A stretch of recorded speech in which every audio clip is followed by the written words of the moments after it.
로마서 6장 6절부터 13절까지의 말씀 저와 여러분이 한 절씩 교독하도록 하겠습니다. 우리가 알거니와 우리의 옛사람이 예수와 함께 십자가에 못 박힌 것은 죄의 몸이 죽어 다시는 우리가 죄에게 종노릇하지 아니하려 함이니,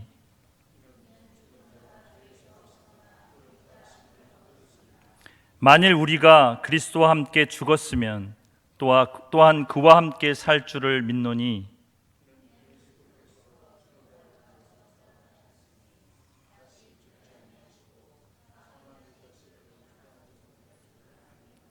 그가 죽으심은 죄에 대하여 단번에 죽으심이요 그가 살아계심은 하나님께 대하여 살아계심이니,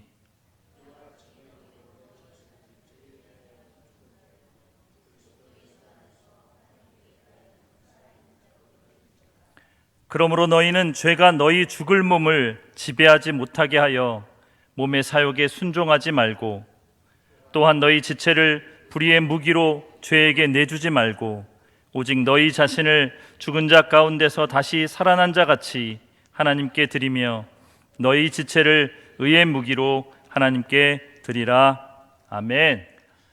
하나님께서 이스라엘 백성을 애굽의 종되었던 곳에서 구원해 내시고 그들을 하나님께서 약속하신 땅 가나안으로 인도하실 때에 이스라엘 백성은 믿음이 없었습니다. 계속해서 하나님께 불신의 모습을 드러내다가 광야에서 40년 동안이나 유리하는 백성이 되고 맙니다. 하지만 주님은 그 백성을 연단시키셔서 다시 한번 그 거룩한 행진을 하십니다. 이스라엘 백성 앞에서 하나님이 나가시면서 대적들과 싸워 이기시고 마침내 요단 동편 그 모압 땅에 진을 치게 됩니다. 이제 요단 강만 건너면 하나님께서 약속하신 가나안 땅입니다. 이스라엘 백성들이 진친 그 땅에 살던 왕은 이 모압 왕 발락이었습니다. 발락은 이스라엘 백성과 하나님이 함께 하신다는 사실을 알고 두려움에 떨게 됩니다. 이스라엘 백성의 숫자가 너무나 많고 그 용맹함에 무서워 벌벌 떨게 됩니다. 그리고 자신의 나라를 이스라엘이 침범할까 두려워하여서 수백 킬로미터 떨어진 곳에 있는 발람이라는 사람을 초대하게 됩니다. 그래서 고관들을 발람에게 보냅니다. 발락이 발람을 초대한 이유가 하나 있습니다. 왜냐하면 그 당시에 발람은 아주 희한한 명성을 얻고 있었습니다. 그것은 무엇이냐면 발람이 축복하는 자는 축복을 받고 발람이 저주하는 자는 저주를 받는다는 명성이었습니다. 그래서 발락은 이 발람을 데려다가 이스라엘 백성을 저주하고 싶었습니다. 그래서 그 백성이 그 용맹함이 그 세력이 쇠하여지도록 그래서 고관들을 발람에게 보냅니다. 고관들이 발람에게 도착해서 이차저차 사정을 이야기하니까 발람이 기다리라고 얘기하며 하나님께 묻겠다고 이야기합니다. 그런데 여러분, 발람이 하나님의 선지자인지는 잘 모르겠지만 하나님께서 발람에게 응답하십니다. 너는 이 백성을 관여하지 말라, 저들을 따라가지 말라, 단호하게 그 모든 청탁을 거절하도록 명령하십니다. 그래서 발람도 그 말씀에 순종하여 그들을 돌려보냅니다. 그런데 여러분, 발락은 포기하지 않습니다. 왜냐하면 자기 나라에 국운이 걸려있기 때문입니다. 그래서 더 높은 고관과 더 많은 재물을 보내면서 네가 나의 말을 듣기만 하면 내가 많은 부귀와 재물을 주리라, 그렇게 약속을 합니다. 그렇게 또 찾아와서 발람에게 사정하고 또 찾아와서 발람에게 사정할 때에 발람의 마음에 욕심이 들어가기 시작합니다. 하나님의 분명한 응답이 있었음에도 불구하고 다시 한번 하나님께 묻습니다. 내가 이들을 따라가오리까? 내가 이 백성을 저주해도 됩니까? 하나님께서는 그것을 허락하지 않으셨는데 발람은 그들과 함께 가서 그 부귀 영화를 누리고 싶었습니다. 그래서 나귀를 타고 그들을 따라갑니다. 여러분, 그런데 하나님께서 너무나 진노하셨습니다. 그래서 하나님의 사자를 보내서 그 길목 어귀에 하나님의 사자가 서서 칼을 빼어들고 발람을 죽이러 기다리고 있었습니다. 그런데 여러분, 발람이 탄 나귀가 그 하나님의 사자를 본 겁니다. 그래서 그 길을 떠나서 좁은 포도밭 길로 막 도망을 칩니다. 발람이 이 나귀를 때리죠. 그럼에도 불구하고 하나님의 사자를 피할 수 없으니까 담벼락에 몸을 막 부딪히니 발람의 다리가 담벼락에 짓이겨지니까 또 나귀를 때립니다. 나귀는 어떻게 할 수 없으니까 죽기 싫어서 바닥에 벌러덩 자빠집니다. 발람이 또 나귀를 때리자, 여러분, 성경엔 이런 일이 기록되어 있습니다. 나귀가 입을 열어서 주인에게 외쳐 이르되 왜 이렇게 나를 3번이나 때리느냐고 항의합니다. 발람이 네가 내가 원하는 길로 가지 않았기 때문이라고 이야기하자 나귀는 항변합니다. 제가 언제 주인의 말을 거역한 적 있습니까? 내가 언제 이렇게 주인의 명령을 반대하여서 내 독자적으로 행한 적이 있습니까? 라고 항변할 때에 발람의 눈이 떠져서 칼을 들고 서 있는 하나님의 사자를 보게 됩니다. 여러분, 이 발람의 마음이 어떻게 했을까요? 하나님의 뜻, 하나님의 분명한 뜻을 알고 있음에도 불구하고 세상의 것에 욕심을 내어서 길을 떠났던 이 발람. 여러분, 근데 성경을 읽어보시면 발람이 회개하고 돌아갔다고 써있지 않고 발람이 그 길을 계속하여서 발락을 만나고 계속해서 이스라엘을 저주하기 위한 시도를 하는 모습을 보게 됩니다. 여러분, 발람이 원했던 게 무엇일까요? 하나님에게서도 좋은 것을 얻고 이 세상에서도 좋은 것을 얻기 위함이었습니다. 이 성경에 있는 말씀을 보면 무엇을 택해야 하는지 알면서도 그것을 끊어버리는 결단을 하지 못하는 우리의 모습을 보게 됩니다. 그래서 오늘 저는 이 로마서의 말씀을 통해서 믿음에 꼭 필요한 결단에 대해서 은혜를 나누기를 원합니다. 결단이란 사전적 정의를 찾아보았습니다. 결단은 결정할 결자에 끈을 탄, 다시 말해서 무엇을 끊을지 결정해서 실천하는 것이 결단입니다. 다시 말하면 어느 한쪽은 선택하고 어느 한쪽은 버려야 되는 것입니다. 그런데 이 결단을 잘 해내기 위해서는 꼭 필요한 것이 있습니다. 그것은 무엇이냐면 피할 길을 만들지 않는 것입니다. 이 결단이 실패할 것을 가정한 피할 길을 만들어 두었을 때는 그 결단은 결코 성공할 수 없기 때문입니다. 그런데 우리가 삶에서 결단이 필요할 때 종종 우리 삶의 결단을 요구하시는 하나님의 명령과 부딪힐 때 우리는 이 결단을 하지 못하고 대부분 실패할 때가 많이 있습니다. 왜냐하면 하나님의 뜻을 따르는 그 한 가지를 선택했을 때는 다른 많은 것을 포기해야 하기 때문입니다. 여러분, 인간은 한 가지 큰 결점이 있습니다. 제가 예를 하나 들어보겠습니다. 아주 좋은 자동차가 하나 있었습니다. 겉모습만 보면 수억 원을 넘는 것 같은 고가의 자동차였습니다. 누군가 그 자동차가 어떻게 생겼는지를 들여다보니 그 당시에 이 시대에 가장 뛰어난 모든 과학적 기술이 집약되어 있는 슈퍼카였습니다. 외형도 멋지고 기술도 뛰어나고 너무도 훌륭한 차인데 그 차는 쓸 수 없는 차라는 이야기를 듣게 되었습니다. 왜냐하면 그 차에는 단 한 가지 결함이 있었기 때문입니다. 그것은 무엇이냐면 어디로 갈지 알 수 없는 것입니다. 앞으로 가기 위해서 엑셀레이터를 밟으면 왼쪽으로 가고 왼쪽으로 가나보다라고 밟으면 오른쪽으로 가고 어디로 갈지 알 수 없는 조향장치가 고장난 자동차였기 때문입니다. 여러분, 우리 인간도 이와 같습니다. 인간이 범죄함으로 인해서 타락하고 나서 인간에게는 아주 한 가지 중대한 결점이 발생하게 됩니다. 그것은 영적 능력, 다시 말해서 이성과 감정과 육체를 제어할 수 있는, 이성과 감정과 육체를 하나님의 뜻대로 제어할 수 있는 능력이 사라져버린 것입니다. 이런 인간은 오히려 죽은 것보다도 더 위험한 존재가 되었습니다.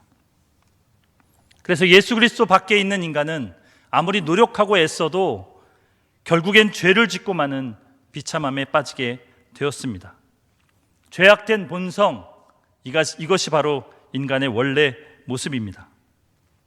그런데 구원받은 우리, 하나님 앞에서 새롭게 창조된 우리도 이 죄악된 본성에서 완전히 자유로울 수가 없다는 것이 문제입니다. 왜냐하면 그 죄악된 본성에 너무나 익숙해져 있는 이 육체 안에 우리도 머물러 있어야 하기 때문입니다.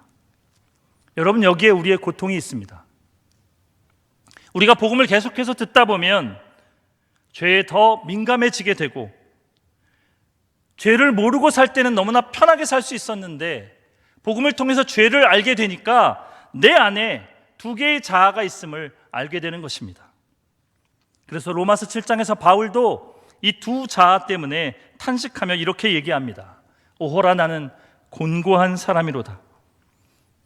내가 마음으로는 하나님의 법을 따르고 싶은데 우리 안에 있는 다른 죄악의 법이 나를 복종시켜서 죄를 짓게 하는도다.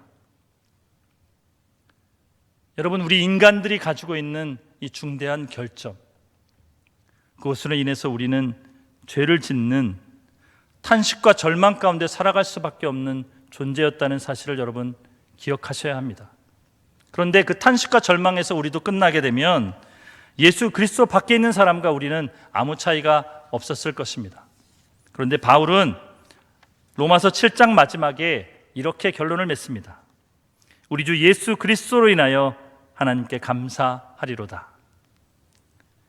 왜냐하면 예수 그리스도 우리 주께서 이 절망과 탄식으로부터 우리를 구원해내셨기 때문입니다. 이 더러운 육체의 본성을 따르는 우리의 죄악된 본성을 이길 수 있도록 십자가에 못 박혀 죽으셨기 때문입니다. 그래서 로마서 6장 6절에서 7절의 말씀은 이렇게 선포하고 있습니다. 우리 다 같이 큰 목소리로 함께 읽어보겠습니다.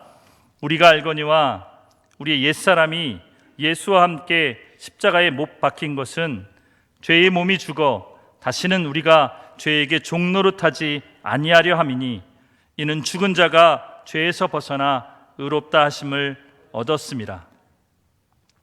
이 말씀에서는 예수와 함께 우리 몸이 죽었다는 사실을 강조합니다. 이 말씀에 근거하여서 저는 오늘 두 가지 제목으로 말씀을 나누기를 원합니다. 어떻게 하면 이 연약한 육체 가운데에서 죄의 유혹과 싸워 승리하는 삶을 살 수 있을지, 어떻게 하면 우리의 삶 속에서 매일매일 믿음으로 반응하며 살아갈 수 있을지 우리 말씀을 통해서 한번 살펴보도록 하겠습니다. 첫째는 로마서 6장 10절에서 11절 말씀에 나타나 있습니다. 그가 죽으심은 죄에 대하여 단번에 죽으심이요 그가 살아계심은 하나님께 대하여 살아계심이니 이와 같이 너희도 너희 자신을 죄에 대하여는 죽은 자요 그리스도 예수 안에서 하나님께 대하여는 살아있는 자로 여길지어다. 아멘. 아멘이시죠? 믿음으로 반응하며 살아가기 위한 첫 번째 키워드는 여기라입니다. 우리가 죄의 유혹을 이겨내며 살아갈 수 있는 방법 첫 번째는 여기라입니다. 우리 큰 소리로 한번 따라해 볼까요? 여기라. 네, 여기라입니다. 말씀에 우리는 이미 죽은 자임을 선포했습니다. 그 결과로 사단이 우리를 얽매며 우리를 종처럼 부려먹던 그 사망은 우리에게 아무런 구실을 할 수 없는 것이 되었습니다. 그래서 성경은 이렇게 선포합니다. 사망아, 너의 쏘는 것이 어디 있느냐? 이렇게 담대히 외칠 수 있는 존재가 되었습니다. 그럼에도 불구하고 죄된 본성을 가지고 있는 육체와 함께 살아가는 우리에게 이 말씀은 이루어지지 않은 것처럼 보입니다. 성경은 이미 이루어진 것처럼 선포하는데 우리의 삶의 자리, 현실에서는 그 말씀은 전혀 이루어진 것 같지 않는 것이 우리의 고통이 되고 있습니다. 사랑하는 여러분, 성경은 이미 이루어지지 않았지만 이루어진 것처럼 선포합니다. 왜냐하면 하나님께서 반드시 그렇게 하실 것이기 때문입니다.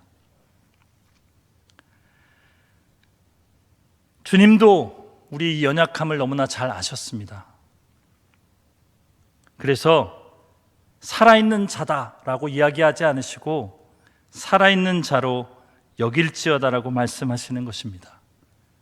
죄에 대하여는 죽은 자요, 그리스도 예수 안에서 하나님께 대하여는 살아있는 자로 여길지어다. 이 말씀이 우리 삶에서 실체가 되기 위해서는 믿음이 필요합니다. 그리고 이 믿음에는 결단이 필요합니다. 왜냐하면 우리 몸은 죄에 대해서 반응하는 것은 너무나 자연스럽지만 진리에 대해서 반응할 때에는 너무나 많은 노력과 결단이 필요하기 때문입니다. 여러분과 제가 이 진리의 말씀에 반응하여서 하나님의 뜻을 따라 살아갈 수 있는 존재가 되기 위해서 우리가 날마다 이 하나님 앞에서 살아있는 존재가 되었다는 사실을 깨닫고 선포하며 여기는 자세가 필요한 것입니다.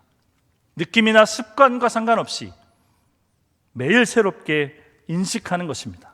나는 그리스도 예수 안에서 죄에 대하여는 죽은 자요, 하나님께 대하여는 살아있는 자로다. 골로새서 3장에는 그래서 이렇게 선포하고 있습니다. 옛사람과 그 행위를 벗어버리고 새 사람을 입었으니 이는 자기를 창조하신 이의 형상을 따라 지식에까지 새롭게 하심을 입은 자니라. 여러분, 우리의 지식이 새로워지도록, 우리의 인식이 새로워지도록 우리가 집중하고 받아들여야 하는 것은 우리가 살아가는 느낌, 우리가 하게 되는 경험, 그리고 다른 사람의 판단이 아니라 하나님의 진리의 말씀에 있다는 사실을 기억하시길 바랍니다. 그래서 저와 여러분이 죄에 대하여는 이미 죽은 자고 하나님에 대하여는 산 자란 사실을 기억하시길 바랍니다. 자꾸만 우리의 본성은 우리로 하여금 죄에 대하여 살아있는 것처럼 여기게 만들지만 그것은 진리가 아닙니다. 우리가 하나님에 대하여 살아있는 자로 바뀌었다는 이 진리의 말씀을 믿음으로 붙잡고 날마다 그 진리 가운데 살아가시는 여러분 되시기를 축복합니다. 두 번째가 있습니다. 우리가 믿음으로 살아가기 위해서 또 죄의 유혹을 이기고 승리하며 살아가기 위해서는 한 가지가 더 필요합니다. 로마서 6장 12절에서 13절 말씀에 나타나 있습니다. 우리 한 목소리로 읽어볼까요? 그러므로 너희는 죄가 너희 죽을 몸을 지배하지 못하게 하여 몸의 사욕에 순종하지 말고 또한 너희 지체를 불의의 무기로 죄에게 내주지 말고 오직 너희 자신을 죽은 자 가운데서 다시 살아난 자 같이 하나님께 드리며 너희 지체를 의의 무기로 하나님께 드리라. 두 번째는 드리는 것입니다. 우리를 하나님께 드리는 것입니다. 나의 몸을 주님께 드려서 나를 통해 주님께서 주님의 일을 친히 하시도록 하는 것입니다. 이것을 교회의 영어로 헌신이라고 합니다. 내 뜻, 내 방법, 내 지혜, 내 경험, 내 판단을 다 내려놓고 오직 죽음에서 살아난 자 같이 우리를 살려주신 하나님께 감사하는 마음으로 하나님께 우리를 내어드리는 것, 이것이 헌신입니다. 이것이 드리라는 말 속에 포함된 의미입니다. 여러분, 이 헌신에는 믿음의 결단이 필요합니다. 우리를 바꾸신 주님께 우리를 온전히 내어드리려면 수많은 결단이 매일매일 계속되어야 합니다. 나를 주장하는 것이 아니라 나는 죽고 나를 통해 주님이 일하시도록 나의 전부를 주님께 맡기는 것, 그것은 거저되는 것이 아닙니다. 저와 여러분이 내 자아를 만족시키기 위해서 했던 모든 것을 과감하게 결단하고 하나님께 우리를 온전히 드릴 수 있는 곳, 우리가 100% 헌신하지 않으면 진정한 헌신이 안 되는 이유가 여기에 있습니다.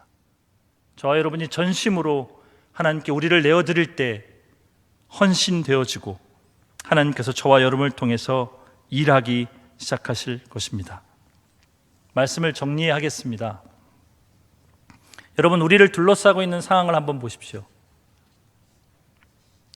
최첨단의 과학기술이 인공지능을 만들어내고 올해 안에 100% 자율주행을 하는 자동차가 시판될 것이라는 뉴스가 흘러나오고 5G 시대가 열리면 여러분과 제가 살았던 모든 이전의 삶이 옛날의 방식이 되어버리는 최첨단 과학의 삶을 살고 있습니다.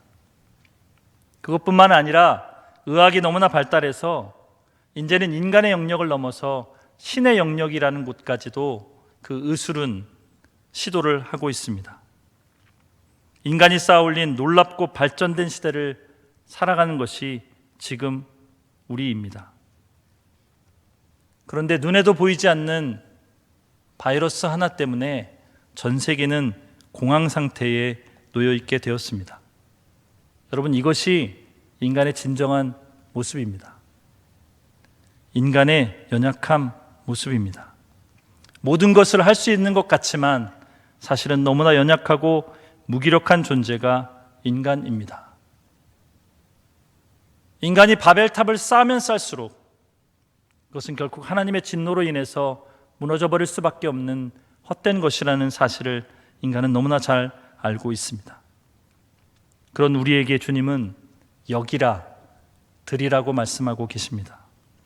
죄에 대하여는 죽은 자요, 예수 그리스도 안에서 하나님께 대하여는 산 자로 여기라. 너의 몸을 불의에 내주지 말고 의의 무기로 하나님께 드리라.